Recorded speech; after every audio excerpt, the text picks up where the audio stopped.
j'avais cette impression depuis que je suis arrivé de me dire Seigneur, je sens quelque chose, mais je vois autre chose.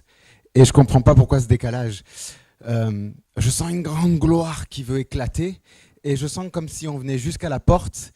Et arrivé à la porte, on ne sait pas trop comment on se tourne la poignée. Est-ce qu'on a pris les clés? Est-ce que c'était cette porte-là? Est-ce que je sens comme une espèce de, de questionnement. Voilà. C'est même pas de la confusion, il n'y a rien de négatif, c'est juste un grand questionnement. Et derrière la porte, il y a le bien-aimé. Donc ça me met dans une frustration intense. Et j'ai dit, mais Seigneur, c'est quoi? Qu'est-ce qui se passe? Et là, Seigneur, ce matin, j'ai oublié de le dire, mais il m'a dit, il y a des lévites que je veux établir, en fait. Et ça concerne chacun d'entre vous, vraiment ici. C'est vraiment une parole pour tous. Il y a l'établissement d'une sacrificature renouvelée qui veut se faire. Et elle fait peut-être un peu peur parce qu'elle demande à lâcher prise, comme absolument tout dans le royaume de Dieu. Mais ça vaut le coup, je le sens. Hein, tu le sens aussi, Philippe, ça vaut le coup. Ça vaut le coup et je veux vraiment vous encourager. Montrez-vous. Enfin,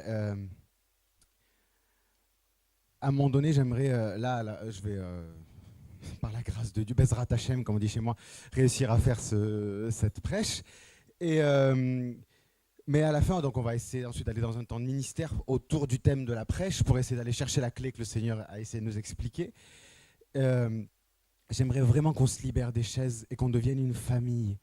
Je nous sens encore loin les uns des autres. Vous voyez ce que je veux dire? Est-ce que vous comprenez ce que j'essaie de... Ok. Et moi, j'ai envie de vous aimer de près. C'était bien, je vous ai aimé de loin, on a fait connaissance, mais là, je veux vous aimer de près et je veux qu'on s'aime les uns et les autres de près. Peut-être, je pensais, alors j'ai fait plein de stratégies dans ma tête, peut-être on fait des petits groupes, peut-être on fera des trucs. Je sais pas, je vais essayer de briser la glace qui n'a rien à faire parce que le Seigneur, il nous parle que du feu depuis le début. Et moi, c'est le feu que je veux. Je sais que vous aussi, c'est juste je pense, une histoire de paramétrage. Bref, lâchez-vous. On a commencé à le chanter ce matin, je suis libre, je suis libre. Ça a commencé à prendre, il se passe quelque chose. Je vois que petit à petit, peut-être j'aurais même pas dû parler, parce que ça va se faire naturellement. J'ai du mal avec les choses qui se font naturellement. Mais je voulais quand même le dire pour un encouragement. Il y a une gloire qui vous attend à chacun. Il y a vous-même qui vous attend derrière la porte, sous la forme de Christ. Il y a, j'en viens directement à la conclusion de ma prédication, il y a la gloire de la personne ressuscitée que vous êtes, qui vous attend derrière cette porte-là. Et c'est de cette personne-là que vous êtes déjà prophétiquement, dont vous devez tirer l'énergie divine pour activer le royaume sur la terre. En fait, c'est la chrétienté, quoi. Enfin, 101. Faut y aller. Faut y aller. Vous dites avec moi, on y va. Yes. Amen. On y va parce qu'on y est. Du coup, ça va être bien. Genèse 40. Est-ce que tu peux être mon lecteur attitré, encore une fois, s'il te plaît, Philippe? Pardon? Si tu as Darby, je préfère. J'ai pas une affinité particulière avec les darbistes, bien que ma femme soit une ex-darbiste, mais c'est juste qu'il ne touche pas trop les mots. Et des fois, Louis II se dit « Oh, ça c'est une répétition, on n'en a pas besoin. » Et donc il enlève des répétitions ou des mystères de la Torah qui s'éloignent comme ça. C'est dommage. Genèse 40. Ouais, x 10. Chose que les chansons du roi d'Égypte et les panetiers prêchèrent contre leur seigneur, le roi d'Égypte. Stop. Ok. Après ces choses, il arriva que les chansons et le panetier du roi d'Égypte offensèrent leur maître, le roi d'Égypte. Là, au niveau de la Torah, même en français, si c'est une plus ou moins bonne traduction, il y a tout un monde. Parce que si vous entendez bien, je suis littéraire, j'écris des livres, je suis auteur, et moi j'écrirai pas une phrase aussi horrible littéraire que « Après ces choses, il arriva que les chansons et le panetier du roi d'Égypte offensèrent leur maître, le roi d'Égypte. » Bon, ben ça fait beaucoup de rois d'Égypte. En fait, il arriva que les chansons et le panetier du pharaon offensèrent Pharaon. Pourquoi on parle dans le roi d'Égypte? Pourquoi on répète leur maître? Ben, si c'est le roi d'Égypte, on avait déjà compris que c'était leur maître, c'était pas la peine de préciser. Et puis de remettre derrière le roi d'Égypte. Déjà rien que là, on voit que la Torah nous amène déjà quelque part. Ça suffit déjà pour commencer à se poser des milliards de questions rien qu'avec ce verset-là. Et donc les questions, on va se les poser ensemble pour essayer de comprendre déjà dans quel contexte spirituel de révélation le Seigneur veut nous placer pour comprendre la clé pour les temps présents et les temps à venir. Bien sûr, comme toujours avec la Torah, c'est une interprétation pour aujourd'hui. Demain, si vous me faites étudier le même verset, j'aurai une interprétation complètement différente, en fonction de l'âme avec qui je parle, de mon âme dans l'état qu'elle est actuellement, ce qu'elle a besoin de comprendre, de ce que le monde a besoin de comprendre, en fonction des niveaux, vous savez, du plus bas jusqu'au secret. Et c'est ça qui est génial. Et donc, en fait, là, ce que je veux vraiment délivrer, c'est un message pour aujourd'hui. Je voulais aussi l'individualiser, donc de temps en temps, je vais faire un zoom out sur les temps présents et les temps à venir, et des fois un zoom in dans la vie de chacun, qu'est-ce que ça représente de manière applicable. Je vais essayer de naviguer entre les deux, donc merci d'être indulgent, parce que ça va être une gymnastique assez spéciale. Le roi d'Égypte, leur maître, on va s'arrêter sur leur maître déjà. Leur maître, il y a deux manières de dire, enfin il y a plusieurs manières de dire maître en hébreu, et là, c'est le mot Adon. Ok, mais il n'y a pas que ça veut dire maître, mari, seigneur, ce que vous voulez, monsieur. Mais il y en a un autre, parce que là on est en Égypte. Donc qu'est-ce que l'Adon fait en Égypte? Parce que Adon, ça nous fait tout de suite penser à... On est d'accord? Ça va, vous êtes aussi fous que moi, donc c'est bon. Déjà je parle avec des gens comme moi, c'est bien. Ça nous fait penser à Adonai, donc ça nous fait penser vraiment au Seigneur, à Elohim, Adonai, le Seigneur. Qu'est-ce que le Seigneur fait en Égypte? C'est déjà très bizarre. Et ce n'est pas une coïncidence, parce qu'il y a un autre mot pour dire la même chose, ça aurait été Baal, par exemple. Baal veut dire aussi Seigneur, mari, Baal, effectivement, etc., etc. Et on aurait pu penser que c'était beaucoup plus approprié pour l'Égypte, du coup. Mais pas du tout. Et donc, du coup, c'est véritablement spécifié. Les chansons et le panetier ont péché contre le Dieu des cieux et de la terre, qui se trouve à ce moment-là en Égypte. Donc, dans les nations. Donc, le texte est déjà en train de nous dire, si je te fais une petite intro bien insistante, c'est parce que je suis en train de te parler à toi, Église des nations. Parce que je me présente comme le Dieu des nations. Oui, je suis en Égypte, oui, ça peut te choquer, mais je suis partout, parce que je suis le Dieu de l'univers. Parce que je suis le Dieu d'Israël, c'est vrai, mais j'ai créé le ciel, la terre et tout ce qu'elle renferme. Et si j'ai envie de me faire roi d'Égypte, parce que c'est l'Égypte qui règne à ce moment-là, pour diriger mes petites affaires et mon plan, ben c'est ce que je fais. Vous comprenez? Donc là déjà, on est vraiment devant un message qui nous est adressé pour nous maintenant, pour l'Église d'aujourd'hui et pour l'Église des nations.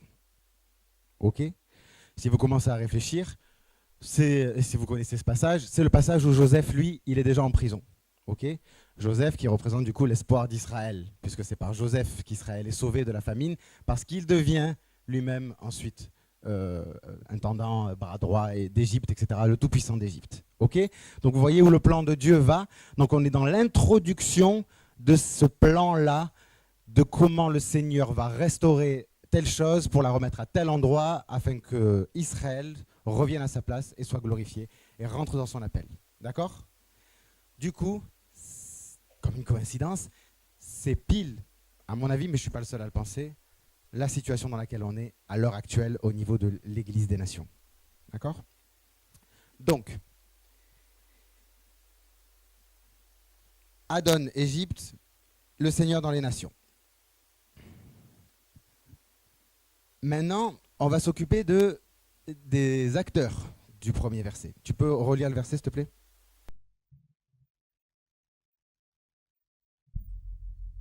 Et il arriva, après ces choses, que les chansons du roi d'Égypte et le panetier prêchèrent contre le Seigneur, le roi d'Égypte. Verset. Merci pour la répétition.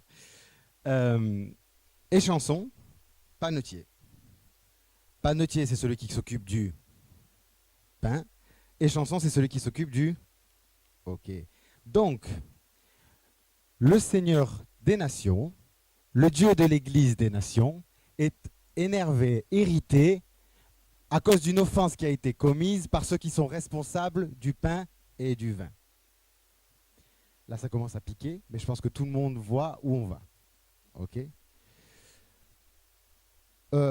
Et chanson, dans la racine, ça veut juste dire celui qui verse un liquide. Ok. Donc on aurait pu penser que c'est de l'eau. Sauf que on se souvient que après, quand Joseph interprète les songes du panetier et de l'échanson se voient comme pressant du raisin dans la coupe de Pharaon. Donc il s'agit bien de vin. Donc il s'agit bien du pain et du vin. Donc il s'agit bien de l'alliance. Vous êtes d'accord avec moi? Ok. Vous voyez, vous êtes d'excellents docteurs de la loi finalement. Offenseur. Ça veut dire quoi, offenseur? C'est quoi le mot exactement qui se cache derrière cette traduction française? Derrière le mot offensé, ici, c'est la racine chata qui donne. Alors, je vais vous l'écrire parce que là, il va y avoir un petit exercice hébraïque.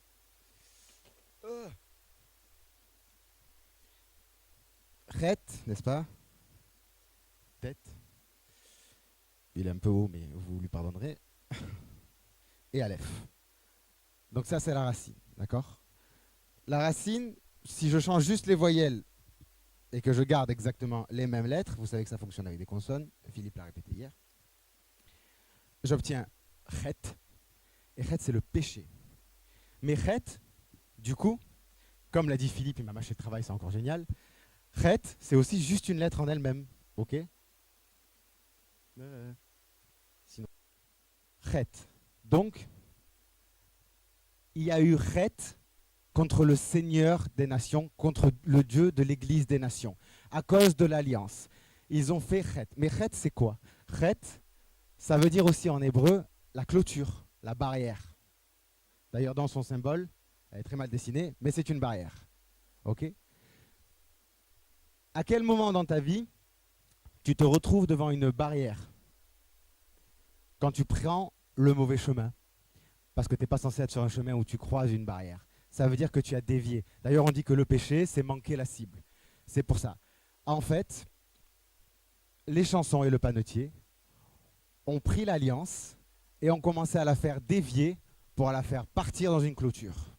Et ils se retrouvent donc coincés à ce moment-là. Ça irrite fortement le Seigneur des nations. Donc là, clairement, on voit bien qu'on est dans cette apostasie, ok? Parce que si tu touches à l'alliance, dans la chrétienté, bah en fait tu touches à toute la chrétienté, parce qu'elle repose sur la nouvelle alliance, concrètement. Donc si tu as pris la nouvelle alliance en tant que responsable de la nouvelle alliance, et que tu l'as fait dévier de sa trajectoire, tu as fait complètement s'écrouler tout le plan de Dieu. À tes yeux, hein, à des vues humaines, bien sûr le plan de Dieu, le Seigneur permet qu'il s'écroule et il permet qu'il renaisse à nouveau. Comme j'ai expliqué, finalement, il y avait déjà Joseph qui attendait en prison, etc. etc., etc. Jusque-là, vous me suivez? Je suis désolé, il y a beaucoup j'ai eu beaucoup d'informations entre-temps. Donc j'essaie de faire le trait entre ce que je dis et ce que je ne dis pas. Ok. Donc jusque-là, on a compris. Le Seigneur en veut, entre guillemets, et offensé de ce que l'Église a fait, de l'alliance qu'il lui a confiée. Ok. Qu'est-ce qui va donc arriver à l'Église? Parce que moi, pendant longtemps, j'ai pensé, je me suis dit, bon, ben, si on essaye de rafistoler un peu par là, si on essaye de rafistoler un peu par là, si on prêche un peu ça, si on recommence un peu à prêcher ça, si on arrête surtout de prêcher ça, si peut-être qu'on va réussir à faire tenir un truc debout, pas trop bancal pour qu'il s'écroule et pour que le Seigneur puisse l'utiliser pour la fin des temps. Mais pas du tout. C'est pas ça que le Seigneur a prévu. Il a prévu un truc qui lui ressemble beaucoup, dont on aurait dû se douter, mais qui ne nous convient jamais, parce que ça passe toujours par la souffrance. Mais c'est nécessaire. Donc, on se retrouve devant une clôture, à cause du pain et du vin. Ok, le pain et le vin pour nous, c'est l'alliance. Mais concrètement, ça veut dire quoi l'Église, elle a péché au niveau de conserver le pain et le vin et d'en être responsable? Ça veut dire quoi en gros? Il faut aller plus loin. On voit bien que le Seigneur nous amène dans une direction, mais là, ça ne suffit pas. Qu'est-ce qu'on fait là? Donc du coup, on rentre dans un monde spirituel en demandant pardon pour le pain et le vin. Mais du coup, ça se trouve, on recommence 2 minutes après parce qu'on n'a pas tout à fait compris. Donc qu'est-ce qu'il veut nous dire exactement? Oh, bien joué. Ça, c'est le vin. Et le pain? Vas-y. Non, il n'a pas. Mais joli. Verset 2, s'il te plaît.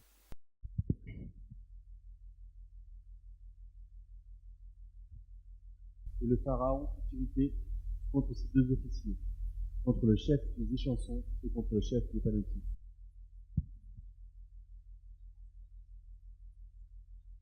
Premièrement, Pharaon. ah bah tiens, depuis le temps qu'on l'attendait, depuis le verset 1 on l'attendait, lui, c'était le roi d'Égypte, leur maître, le roi d'Égypte, et d'un coup Pharaon. Pharaon, comme le frère l'a expliqué hier, c'est la bouche qui parle mal, c'est l'impie, c'est l'antéchrist, appelez-le comme vous voulez, c'est celui qui va exercer la persécution contre tous ceux qui appartiennent au Seigneur. Juif et grec mélangés, on est entièrement d'accord avec ça. Donc là on voit que déjà, c'est contrariant, mais c'est comme ça. Le Seigneur, irrité contre ce que les nations ont fait de l'alliance, laisse du coup l'impie punir ce qui est en train de se produire. Okay, terrestre, de manière terrestre, j'ai une sœur qui se moque de moi, je crois que je dis terrestrement parce que ça n'existe pas. De manière terrestre, de manière céleste, c'est le Seigneur de la terre qui s'est irrité contre l'Église, qui n'a pas fait ce qu'elle devait faire au niveau de l'Alliance. Mais si on regarde au niveau terrestre, on se dit « Oh là là, c'est la montée de l'Antéchrist, c'est l'impie qui vient, on va être persécuté, etc. etc. » Mais en fait, l'un est complètement lié à l'autre. En fait, si l'Antéchrist vient, ou comme on disait avec le frère, si on rentre pleinement dans notre appel, l'Antéchrist va venir pour nous en empêcher. Si on perd complètement notre appel, l'Antéchrist va venir et il va nous faire souffrir pour qu'on rentre dans notre appel de toute façon à la fin. De toute façon, il va venir. Mais là, clairement, le Seigneur est en train de dire, là, il se lève. Certains ont fait ce qu'il fallait, d'autres pas. Mais dans l'ensemble, il se lève parce que vous ne faites pas ce qu'il faut. Parce que vous avez dévié complètement du chemin. Vous avez fait rentrer mon alliance dans une clôture. Je suis obligé de vous déloger à coups de pied là. Parce que sinon, vous allez rester bloqué là éternellement. Bloqué là éternellement, vous captez que c'est exactement la même pensée que Babel quand il dit, bon ben là, il faut que j'intervienne. Parce que si je n'interviens pas, c'est cuit. Si je n'interviens pas, qui les arrêtera? Si Dieu dit qui les arrêtera, c'est qu'il n'y a vraiment que lui. Et même lui, il se sent obligé d'intervenir. Il s'exhorte lui-même en disant « allons ». Et au pluriel en plus, disant « toutes les forces d'Élohim pour arrêter ce projet-là ». Ben là, c'est pareil. C'est toutes les forces d'Élohim pour dire « il va falloir rectifier totalement l'alliance ». L'alliance du pain est... pardon, excusez-moi, on est toujours sur le même. Donc là, c'est pour ça qu'on en revient à Pharaon. Donc ne vous étonnez pas, ne vous inquiétez pas et ne luttez pas inutilement contre la montée de l'Antéchrist. Elle vient à la fois pour nous persécuter et pour la gloire qui doit venir. Ça fait de toute façon, Hakol Letova, comme dit ma sœur à chaque fois, tout est pour le bien, de toute façon. Parce que tout est entre les mains de Dieu. Ça aussi, on en a déjà parlé, mais moi aussi, je me fais un plaisir de le répéter. Mais vous avez remarqué que dans ce verset, il est écrit « Pharaon fut irrité contre ses deux officiers, le chef des panetiers et le chef des échansons. » Alors si on relit le verset 1, il est écrit « Après ces choses, il arriva que l'échanson et le panetier. » Il n'y avait pas de chef là. Donc, comme on le voit souvent, encore une fois là je ne vous apprends rien, mais on va un petit peu quand même en parler. Le Seigneur, c'est les échansons et les panetiers qui ont irrité le Seigneur, mais le Seigneur s'en prend au leader des échansons et au leader des panetiers. C'est les pasteurs qu'il va juger. C'est les pasteurs qui vont être détruits. C'est tous les leaderships qui vont être détruits. Okay, c'est vraiment à ça qu'il s'attaque. Et c'est à ça que va s'attaquer probablement l'Antéchrist en premier, d'après ce que je comprends que ce texte est en train de nous dire. C'est vraiment par les systèmes hiérarchiques qu'il va commencer à s'en prendre à cette église qui croit qu'elle fait un bon truc. Elle sert le pain et le vin au dieu d'Égypte, au roi d'Égypte, pardon, au dieu d'Israël, au roi d'Égypte qui est représenté ici par le roi d'Égypte. Elle pense qu'elle est en train de faire des pierres, comme disait le frère hier, mais en fait, elle est en train de faire des briques. En fait, elle est offensante dans l'alliance qu'elle présente à l'Éternel. Donc du coup, le Seigneur laisse l'Antéchrist faire le travail à sa place. Très bien, l'Antéchrist va venir et va servir de punition pour vous rectifier. Okay, et moi, je dis qu'il va commencer par les leaders. Là, je dis le verset, mais moi, je dis la même chose. Je dis qu'il va commencer par les leaders. Leader ici, leader, chef, oui, c'est pareil. C'est, je vais vous l'écrire comme ça si vous voulez.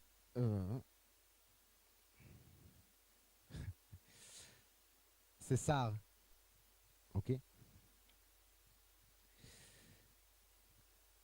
Sar, ça veut dire régner, gouverner, dominer. J'en ai d'autres. Agir en prince, lutter, avoir le pouvoir et décider. Bon, là, on est sur du contrôle sérieux, quoi. Enfin, je veux dire, je sais pas si ça vous parle, mais moi, ça me parle beaucoup. Et c'est tout ce qu'on sait qui est en train de s'écrouler depuis un moment. Encore une fois, là, on n'apprend rien. Mais c'est quand même important de comprendre que c'est ça que le Seigneur juge premièrement. Et c'est ça que l'Antéchrist utilise, du coup, premièrement. Pourquoi? Parce que, du coup, le jugement de Dieu, ça ne va pas être qu'il va juste tout détruire, mais c'est simplement qu'il va laisser ça pourrir. Okay, il va laisser ça entre les mains de l'ennemi. En fait, il va se retirer de ça. Vous comprenez? Mais ça veut dire que ça peut fonctionner, ça va fonctionner encore un moment. Hein. Ça fonctionne encore d'ailleurs. Et c'est là où je voulais en venir. Le Seigneur, lui, quand il parle de chef, il parle du mot nasi. Je vais le mettre aussi, parce que j'ai mis l'un, j'ai mis l'autre, je vais mettre l'autre.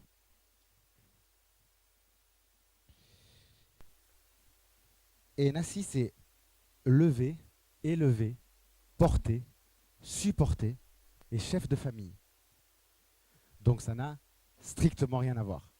C'est quand même dommage que les deux soient traduits par chef, du coup, mais vous comprenez?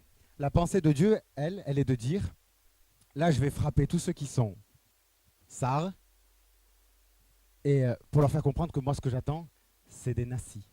C'est-à-dire, je vais laisser ceux qui aiment jouer au prince, qui aiment gouverner, qui aiment décider, je vais les laisser faire, ça ne me dérange pas, parce qu'en fait je ne fais pas partie de leur petit manège, je n'en fais plus partie, je me retire. Par contre, à ceux qui ont compris et qui se sont retirés, et ça concerne chacun d'entre nous, parce qu'au début je me disais, non mais Seigneur, si ça concerne que les leaders, moi je ne me sens pas du tout leader, donc du coup ça tombe très très bien, ça ne me concerne pas. Et le Seigneur m'a dit, mais si, tu es le leader de ta vie en fait. C'est toi qui as le leadership sur ta vie, sur là où tu es, sur ce que tu fais, sur ton couple, sur ta famille, mais pas que, sur ton espace de vie en fait, même si j'étais... un ermite quelque part dans la forêt à vivre seul, je serai quand même le chef de quelque chose, parce que je suis toujours le chef de ce que je suis, quoi qu'il en soit. Et là où le Seigneur donc voulait en venir, c'était de dire, vraiment, c'est le dernier appel. C'est le moment de devenir des chefs de famille, des gens qui supportent, qui élèvent, qui portent et qui soutiennent les autres. Et plus qui jouent au prince, qui décident, qui gouvernent, qui dominent, etc., etc. C'est très important et je vais prendre juste le temps de faire une prière. Je crois qu'une prière est efficace, donc il n'y a pas de souci, mais il y a un double vice et un double problème à ce sar de domination et de gouvernance. C'est que si on a été par exemple dans une église où on a été leader, ben on est complètement empreint de cet esprit-là si on s'est loupé. C'est-à-dire c'est mon ministère, c'est ma place, c'est mon micro, c'est machin, etc. C'est un... mais je laisse les gens venir et à moi, du moment qu'ils sont mes seconds et mes troisièmes et mes quatrièmes, etc., etc. Ça, c'est le premier vice. Ça, c'est pour les leaders, il n'y a pas de souci. Mais pour tous ceux qui ont subi ça, il y a quand même un effet pervers qui demeure. C'est-à-dire qu'une fois qu'on arrache ça, c'est-à-dire qu'on a entendu la voix du Seigneur qui dit « Sors de Babylone, échappe-toi », voilà, on est d'accord. Souvent, on est sorti physiquement de Babylone, mais psychologiquement et émotionnellement, on n'est pas sorti de Babylone. Ouais. Et on est sorti de Babylone, et je parle d'expérience, et on est sorti de Babylone et on commence à dire au Seigneur, t'as vu Seigneur, je suis sorti des églises, je ne fais plus partie de ce système babylonien, grec, machin, nanana. Maintenant Seigneur, bon, qui va me dire qu'est-ce que je dois faire? C'est-à-dire, eh ben c'est qui maintenant mon leader, du coup, parce que le Seigneur va te dire, c'est personne ton leader, c'est moi. Oui, c'est toi, et donc tu vas envoyer qui? Et on cherche un Messie. C'est triste, hein? Parce qu'il y a le Saint-Esprit qui va rien dire en fait. Parce que la Saint-Esprit, elle est comme ça. Elle va rien dire. Elle va attendre que tu te tournes et elle te dit, eh oui, j'ai été là depuis le début, je t'attendais patiemment, parce que j'ai toute la patience du monde pour t'attendre, il n'y a aucun souci. Mais si tu ne la calcules pas, eh ben, elle ne sera pas calculée. Elle n'est pas le Messie Yeshua que tu vois physiquement marcher devant toi et que tu dis, c'est bon, c'est lui. Elle est là en toi, mais elle est discrète, mais elle attend. Et donc, le Seigneur, un jour, on va dire cette phrase qui va parler à tout le monde et que je pense qu'il a dit à beaucoup d'entre nous, c'est bien de sortir des églises, Jérôme, mais ce serait bien de faire sortir les églises de toi. Voilà. Et encore une fois, j'ai absolument rien contre les églises, parce qu'à partir de ce moment-là, j'ai compris que ce n'était pas un principe d'église, c'est même pas un bâtiment, on s'en fiche, là aussi c'est un bâtiment. C'est un système dont il veut qu'on sorte et qu'il veut qu'on sorte de nous. Et c'est ce système qui nous fait reproduire systématiquement des briques, et systématiquement, moi ça fait déjà 4-5 ans, que je vais dans des séminaires et le Seigneur me dit à nouveau, détruis les briques. J'ai dit, mais encore j'ai fait des briques? Mais à quel moment j'ai fait des briques? Je ne comprends pas, j'avais fait des pierres, j'étais sûr que c'était des pierres cette fois-ci. Non, c'était des briques, Jérôme. Et petit à petit, j'avance. Mais je vous promets, le processus... Il y a eu un bruit bizarre, hein, c'est ça? Ouais. Même pas peur. C'est un processus qui est long. Il est pas long parce qu'il est difficile. Il est long parce qu'on n'a vraiment plus aucune idée de ce que c'est le plan de Dieu. On n'a vraiment plus aucune idée d'à quoi sert l'alliance. On ne sait plus du tout pourquoi on a du pain et du vin dans la main. Ben, c'est pour donner à Pharaon, je ne sais pas pourquoi il s'énervait, hein, il a toujours aimé ça, donc moi j'ai fait ça. Je ne comprends pas pourquoi aujourd'hui il s'énerve, du coup c'est le chef qui a pris. Mais on ne comprend pas, hein. On est comme eux. Hein. On ne sait pas la faute qu'ils ont commise exactement. J'ai l'impression qu'eux-mêmes ils ne savent pas la faute qu'ils ont commise exactement. Ben, il était chanson, il a versé la coupe, un jour ça n'a pas plu au roi d'Égypte. Ben, il s'est retrouvé en prison. Qu'est-ce qu'il a fait pour que ça fasse ça? De quoi?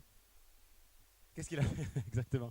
Qu'est-ce qu'il a fait pour mériter ça? Lui, et même nous, hein, l'Église est frappée. Moi, je parle avec tous mes frères et sœurs, moi inclus. On se donne des milliards d'excuses valables de se dire ah bah c'est à cause de ça, ah bah c'est à cause de ça, ah bah c'est à cause de ça.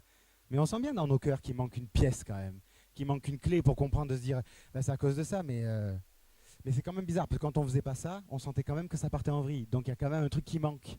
Vous comprenez ce que je suis en train de dire? Il y a clairement un morceau de l'évangile qui est plus là. Ok, on va en parler tout de suite alors. Moi, après 4 ans de bataille, où clairement aujourd'hui, après tout ce que j'ai recompris de l'évangile et de la spiritualité que le Seigneur offre, comme je dis souvent, si le Jérôme d'il y a 4 ans en arrière, il voyait le Jérôme d'aujourd'hui, il le brûle direct sur un bûcher, c'est clair, en tant qu'hérétique, il n'y croit pas du tout. Mais aujourd'hui, j'ai compris tout ce que j'avais pas compris, et en comprenant tout ce que j'avais pas compris, je comprends à quel point je comprends rien. Donc du coup, Anilo Yodé at Klum, je ne sais rien. Concrètement, comme disait Socrate, je sais une chose, c'est que je ne sais rien. Ce qui est grave, c'est que du coup, je me dis, ah mais oui, mais c'est pour ça que j'ai amené l'Alliance devant une clôture, quoi. Parce qu'en fait, j'ai aucune idée du chemin. Je fais semblant de marcher vers quelque chose, mais clairement, plus j'avance, plus je vois la barrière, et plus je me dis, par la fois, la barrière va tomber, et je passerai par là, et machin. Mais je vois bien que la barrière, elle tombe pas, que c'est moi qui suis pas au bon endroit, quoi. Il y a Philippe qui me tue. Ce pain et ce vin, donc, parce qu'apparemment, c'est ça le problème. C'est de là que vient l'offense. C'est de là que vient le chet. Le pain et le vin. Excusez-moi, j'avais dit que je ferais une petite prière, chose dite. Que le Seigneur maintenant nous libère. Par la puissance, la grande puissance du nom de son Fils, Yeshua, dans nos âmes, nos corps et nos esprits, de toute influence qui a été sur nous comme des princes, comme des gouvernements, comme des dominations. Et surtout, qui libère en nous toute envie, pour nous, de devenir des princes, des gouverneurs ou des dominateurs. Qui libère plutôt en nous et que ça remplace et que ça prenne toute la place. L'esprit des chefs de famille, de ceux qui veulent fédérer, de ceux qui veulent transmettre, de ceux qui veulent élever, de ceux qui n'ont qu'un seul but, c'est que la génération future fasse mieux que la génération présente. Le repas d'Abraham avec Melchisédek, oui, parce que quand on pense au pain et au vin, on pense à Jésus, forcément. Mais on va revenir à l'origine du pain et du vin. Okay, et la première mention d'un repas à base de pain et de vin, c'est Abraham, après qu'il ait vaincu tous les rois qui lui faisaient la guerre, délivré Lot, qui n'est pas censé être son frère, mais qui dans ce passage s'appelle frère d'Abraham. Ça aussi, c'est des mystères qui sont très intéressants. Je n'ai pas encore fait l'étude, ne me posez pas la question.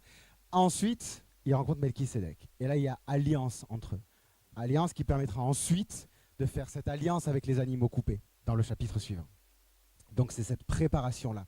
Donc c'est vraiment le saut pour pouvoir entrer dans cette alliance parfaite et perpétuelle que le Seigneur ensuite a fait avec Abraham, dont il était question quand Philippe a dit, parce que quand ils vont remonter au ciel en disant ah mais moi Israël, j'en ai jamais rien à faire, hein, d'Israël, moi Israël c'était la terre d'Israël, ils étaient sous la couverture que tu as mis, tu te souviens, c'est-à-dire c'est toi qui as mis un voile sur eux, donc moi du coup si tu as mis un voile, je risquais pas d'y toucher, c'est complètement très sain, hein, on va pas faire ça, donc du coup voilà, on s'est pas du tout occupé d'eux, on a bien fait, pas vrai?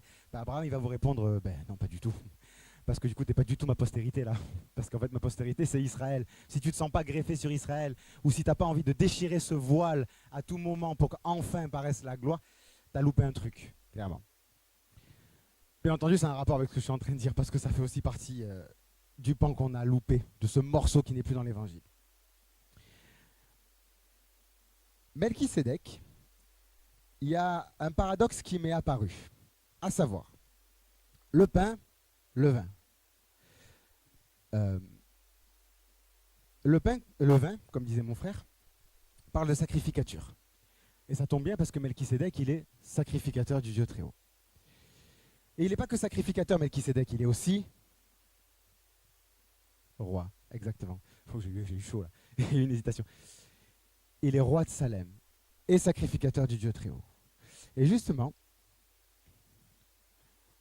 le vin, on a compris, ça fait référence au sang, donc tout de suite on pense à la sacrificature. Effectivement, c'est un vrai réflexe et c'est un bon réflexe. Mais dans la racine, la maître, même sophite, Gérard, on a la racine aussi, la ham, qui veut dire combattre. Okay. Comment on établit un royaume? En combattant les royaumes ennemis et en gagnant du terrain. Okay. Pardon? La conquête. Exactement. Donc il y a la sacrificature et la conquête. Et c'est pour ça qu'il a fait de nous un royaume et des sacrificateurs. Et c'est pour ça qu'il nous a donné le pain et le vin. Il nous a donné le pain pour la conquête, pour la royauté, représentant le royaume, et il nous a donné le vin pour l'alliance de la sacrificature. Ok? Mais il y a un souci, enfin un paradoxe, pas un souci. Il s'appelle Melchisédek et il est roi de Salem. On va commencer par roi de Salem, parce que ça va être un peu plus intuitif ensuite pour la suite. Il est roi de Salem, Salem qui vient de Shalom, qui veut dire, là on est tous unanimes, la paix. Si je suis en paix, est-ce que j'ai besoin de combattre? J'ai combattu, mais la paix est le résultat de mon combat. Donc si c'est la paix, comme disait Salomon, il y a la paix dans tout le royaume, et aucun de ses ennemis ne venait l'attaquer. Il a instauré la paix dans tout le royaume. Ok? Si je suis roi de justice, Melchisédek, c'est-à-dire que j'établis la justice, c'est-à-dire qu'il n'y a plus d'offense, il n'y a plus de péché, est-ce que j'ai toujours besoin d'une sacrificature? Ça devient compliqué. Pourquoi l'homme qui s'appelle roi de justice, roi de Salem, donne le pain du combat et le vin de la sacrificature?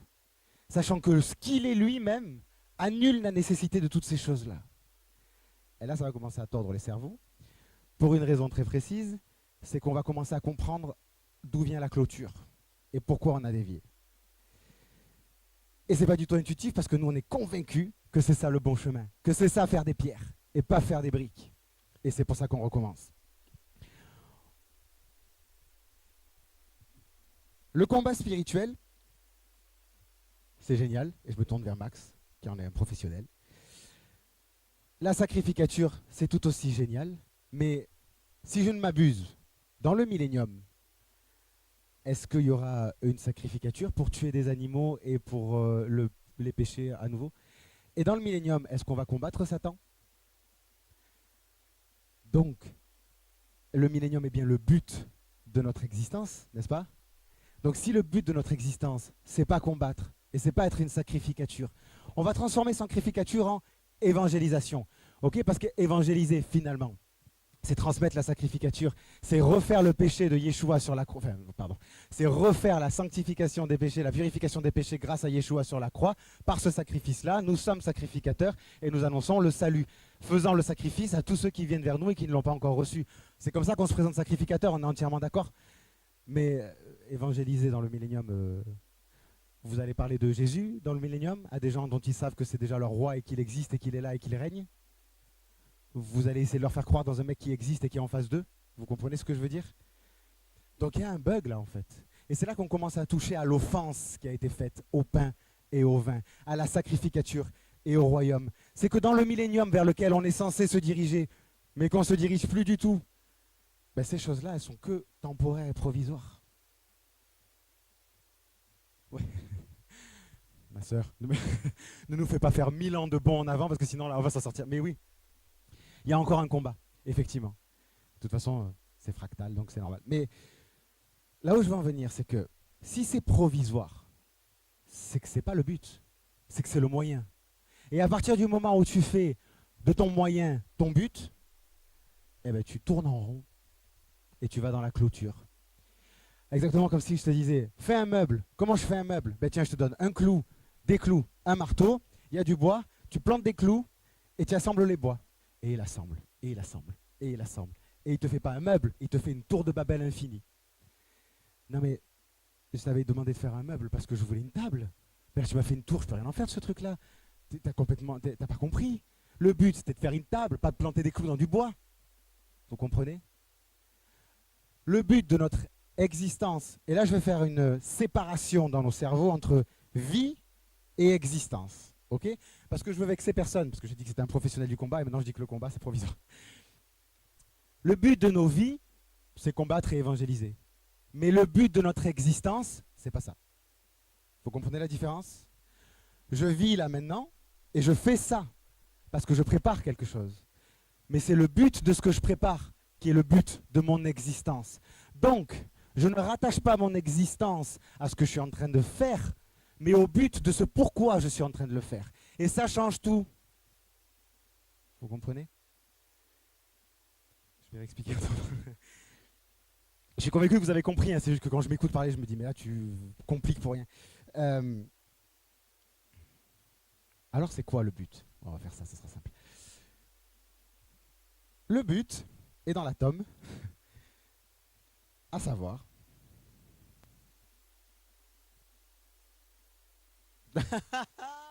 non, L apostrophe atome, pas l'atome. On va faire un truc comme ça. Je le dessine très mal. Ok.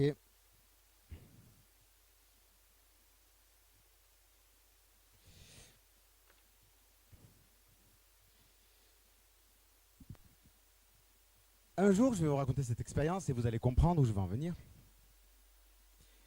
J'étais dans ma voiture, j'expliquais à Philippe. J'étais dans un grand moment de louange. Vraiment, tout mon être, mon kavod, vibrait de la présence de Dieu. Et je me suis mis à crier.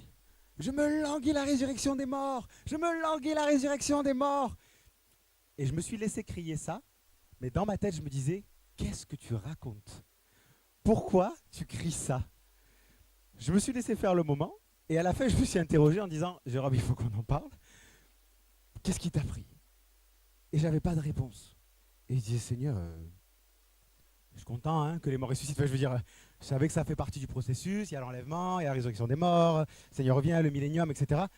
Mais il y avait un décalage total entre les données que j'avais dans la tête, donc de l'information pure rattachée à aucun sentiment, et l'extrême réjouissance, espérance et attente vivante qu'il y avait dans mon corps et mon âme quand je proclamais ça.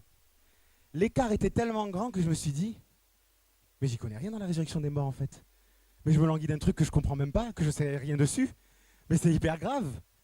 Parce que clairement, c'est le but de mon existence là.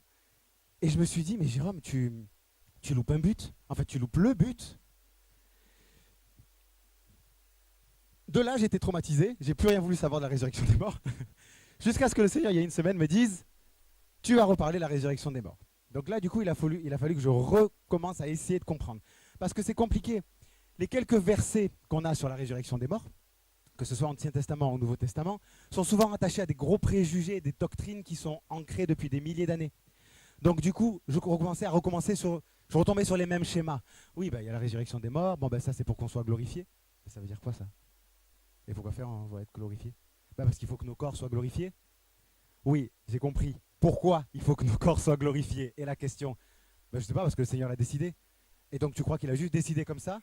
Qu'il a juste dit, là, à un moment donné, on va glorifier leur corps. Et non, il y a une raison. Son amour est en train de faire quelque chose. Et si je ne comprends pas ce que son amour est en train de faire, je vais dans la clôture. Je vais dans le péché. Je me manque la cible. Donc du coup, j'ai dit, Seigneur, explique-moi. Et là, le Seigneur, d'un coup, m'a montré un atome. Croyez-le ou pas. Je ne suis pas du tout scientifique. Hein. Il m'a montré un atome et il m'a dit, Jérôme, les neutrons, c'est ton corps. Les protons, c'est ton nefesh, c'est ton âme. Et l'électron, c'est ta neshama, c'est ton esprit. C'est plus complexe en hébreu, mais on va schématiser comme ça. Okay, et il me disait, regarde comment ça fonctionne. Donc je lui dis, oui, je vois. Du coup, le proton est très lié au neutron. Ok, super, ils sont très à côté. Puis l'électron se balade tout partout. Et même le symbole qu'on vous fait de l'atome, il est faux. Parce que si on devait vraiment dessiner l'électron, on ne pourrait pas. Parce qu'il est à la fois partout et nulle part. Voilà. Et là, j'ai commencé à me dire, ah purée, mais c'est vrai, Seigneur, ça colle vraiment parce que Philippe, où est ton corps? Il est là, super, bonne réponse. Philippe, où est ton esprit? Mais pas là, ok, super, donc ça colle avec l'électron. Et Philippe, où est ton âme?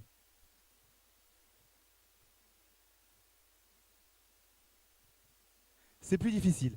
Mais du coup, elle ressemble à un électron. Donc tu vas voir la parole de Dieu et tu dis que l'âme est dans le... Donc effectivement, il y a rapprochement entre ton corps et ton âme. Elles sont beaucoup plus liées que ton électron qui est beaucoup plus libre. Et donc, on attend la glorification de cette petite boule qu'on appelle le noyau là. Ok? J'ai dit ok. Et le principe de glorification. Et le Seigneur m'a dit, est-ce que tu connais la fusion nucléaire? Et là j'ai dit, explique-moi. Et là il me dit, bah, c'est très simple. C'est pas de l'hébreu là. N plus P égale D plus gamma. Oui, moi non plus, je ne me serais jamais imaginé faire ça. La fusion nucléaire, elle se produit dans un climat particulier dont on reparlera. Température extrême, pression extrême, donc la persécution. Et ce qui se produit, c'est que c'est tellement violent, ce climat-là, cette atmosphère-là, cet environnement, que les électrons sont enlevés brutalement, allez, enlevés en un clin d'œil, ok, et que du coup, sous cet effet-là, les protons et les neutrons fusionnent. Qu'est-ce qui se produit quand ils fusionnent? Ils deviennent un noyau différent, plus lourd. Et la lourdeur, la masse, en hébreu se dit, mon frère Philippe, et kavod se traduit par la gloire. Elles prennent de la gloire. Tout à coup, ton noyau se glorifie, il se densifie. Et c'est quoi le petit gamma là? Ben, c'est que quand il y a cette, en fraction de seconde, différence de masse entre quelque chose d'un coup qui devient plus lourd, plus kavod, plus glorieux, il y a production de lumière. Ouais, c'est ouf, hein? C'est le Seigneur qui a expliqué ça. Applaudissons le Seigneur. Moi aussi, j'applaudis ça. Donc j'ai dit, wait, t'es en train de me dire que mon âme et mon corps vont fusionner du coup? Que mon âme va rejoindre mon corps pour la dernière fois? Donc je suis allé voir ce que disent les grands rabbins, et ils sont plutôt d'accord avec cette théorie-là, que l'âme va réinvestir le corps pour la dernière fois. C'est-à-dire qu'il va y avoir soudure, fusion entre le corps et l'âme. Et là j'ai commencé à réfléchir à moi, vis-à-vis de tout ça. Eh ben non seulement j'en avais aucune idée, mais en plus je m'en préoccupais même pas. Et de 3, c'était pas vraiment dans mon top 3 de priorité de qu'est-ce qu'on doit faire dans l'évangile. Vous comprenez ce que je veux dire? Pourtant, je réalisais que tout l'évangile est là. Et quand Philippe a parlé hier, ça m'a fait penser, le Adam qui se fractionne avec le Aleph qui part d'un côté et le Dam de l'autre, on voit qu'il y a ce fractionnement nucléaire. On voit qu'il y a ce fractionnement atomique qui se produit quand il pêche, quand il va dans le chet. On voit que du coup son âme part d'un côté, son esprit de l'autre et son corps atterrit ailleurs.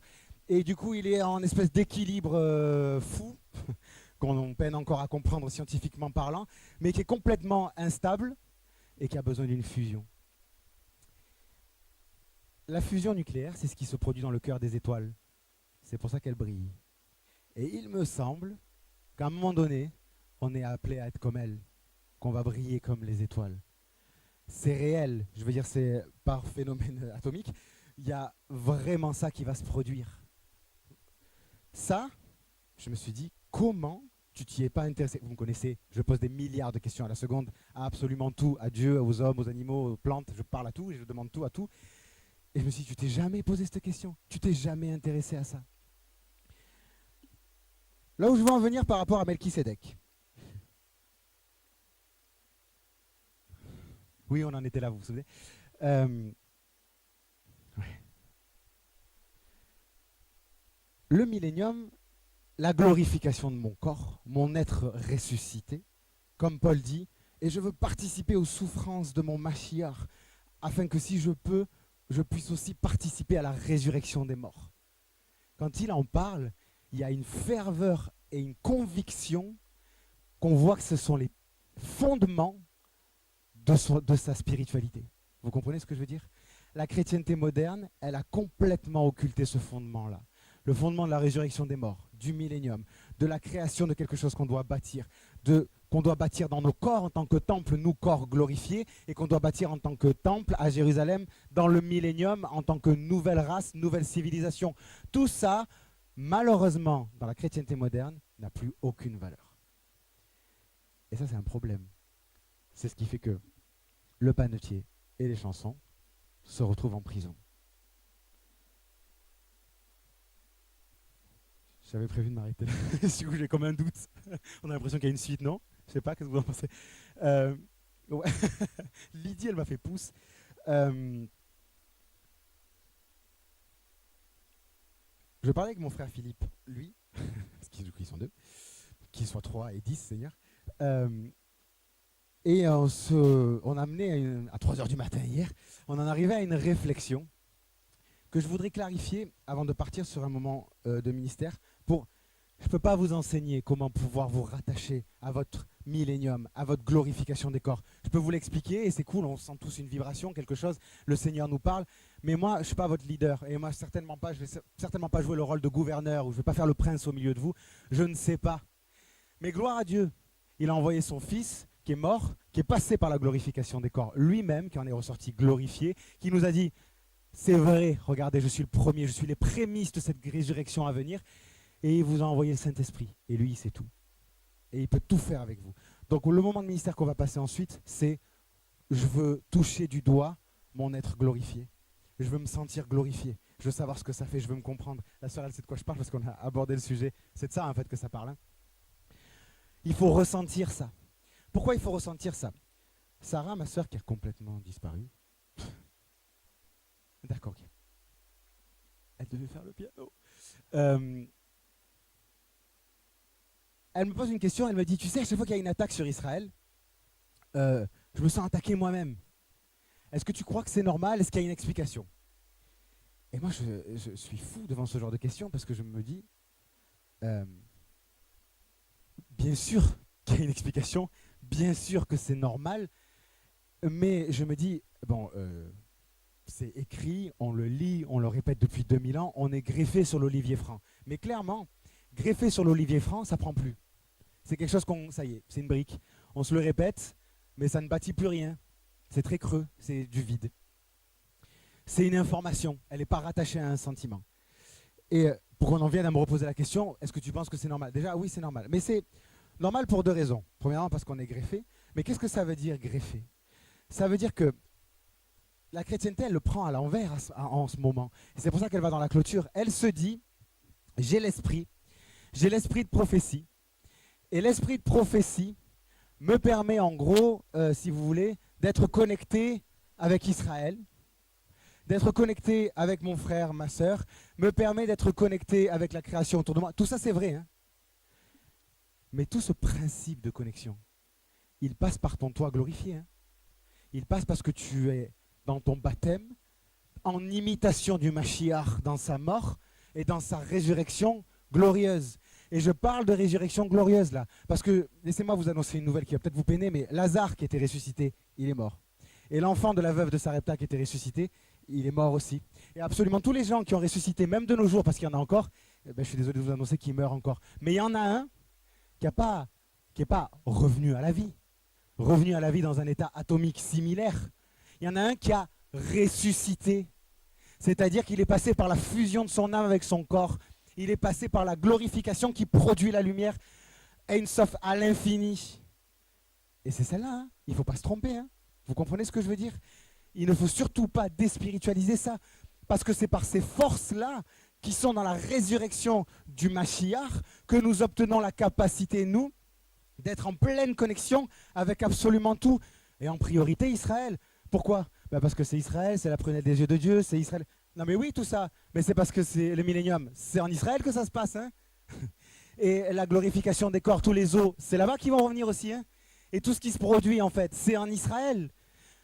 Moi, j'ai crié après le 7 octobre à des gens à qui je prêchais, je leur disais, mais vous vous rendez compte quand même, ça vous fait rien?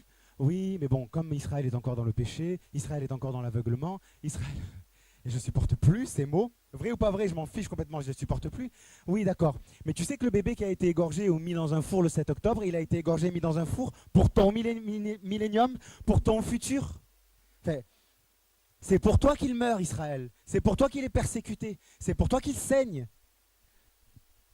Donc ça a tout à voir avec Israël parce qu'ils sont totalement et prioritairement intégrés dans ce processus de glorification. C'est pas toi qui es relié à eux, c'est eux qui sont reliés à toi. Vous comprenez ce que je veux dire? Ils te sentent, tu les sens, tu es leur ramification qui va porter le fruit qu'ils n'ont pas réussi à porter, dans lequel il y a la semence glorifiée. Et ça, c'est le seul moyen de garder l'alliance. C'est pour ça qu'il s'est présenté comme Melchizedek, roi de Salem. Roi, sacrificateur, mais je veux t'annoncer que ces choses sont provisoires. Je veux t'annoncer que je suis Melchizedek, roi de Salem. Et c'est de cette position que toi aussi, tu es roi et sacrificateur. Tu n'es pas roi pour combattre les démons. Hein. Parce que tu es roi, tu peux combattre les démons. Mais ça n'a rien à voir. Vous comprenez ce que je veux dire? Tu es roi parce que tu règnes dans le millénium. Et tout ce qui existe est à toi. Tu es roi de Salem. Tu es roi de la paix. Tout ce qui est guerre, tu es donc plus que vainqueur. Vous comprenez? Parce que sinon, plus que vainqueur, ça ne veut rien dire. Hein. Parce que tu ne peux pas être plus que vainqueur. Si j'ai perdu, j'ai perdu. Je n'ai pas plus que perdu. Si j'ai gagné, j'ai gagné. Je n'ai pas plus que gagné. Mais tu as plus que gagné. Parce que tu as gagné d'avance. Parce que tu es maître de tous les combats. Vous comprenez? Et c'est cette position qu'on a quittée. On l'a quittée, mais on continue à combattre les démons. Mais du coup, on est rentré dans un lacham qui ne va jamais s'arrêter. Parce que les démons, on ne va jamais arrêter de les combattre. Parce que ce n'est pas nous qui allons les enchaîner. Hein.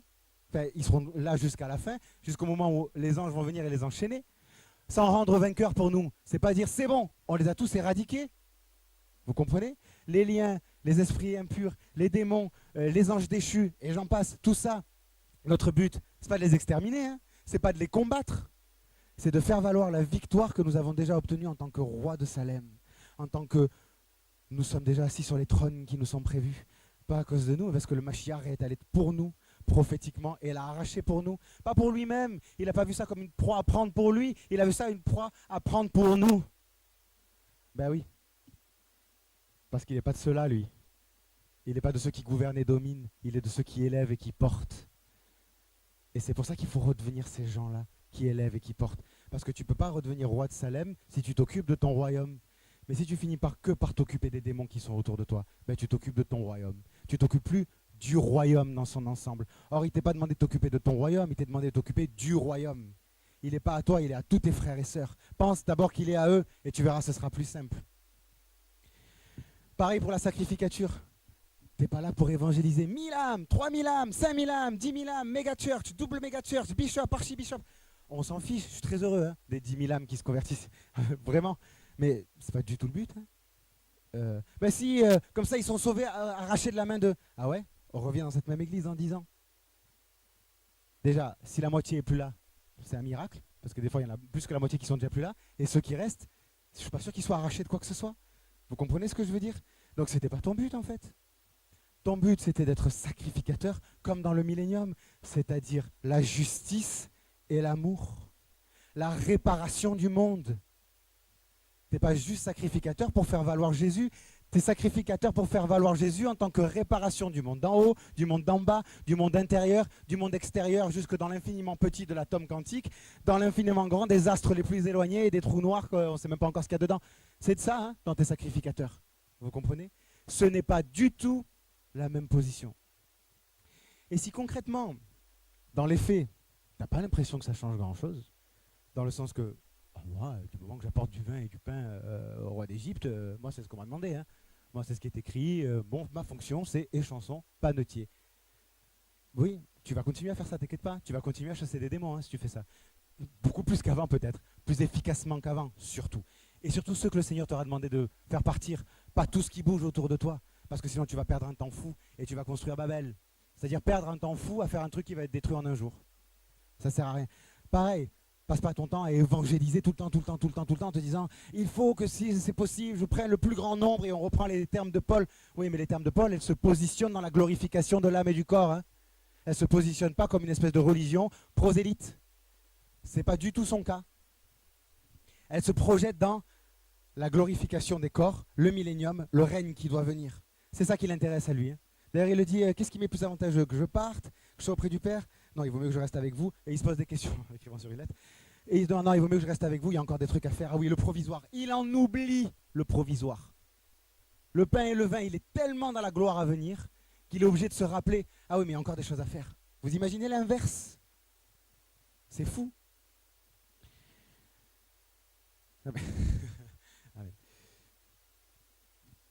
Ça, c'est important parce que, comme l'a dit la sœur, Julie, la sœur qui venait pour l'esprit de dépression, etc., je voyais quand elle parlait à la sœur, elle lui disait ça en fait. Elle lui disait ça, forme adaptable à la situation, c'est-à-dire, il faut que tu brilles.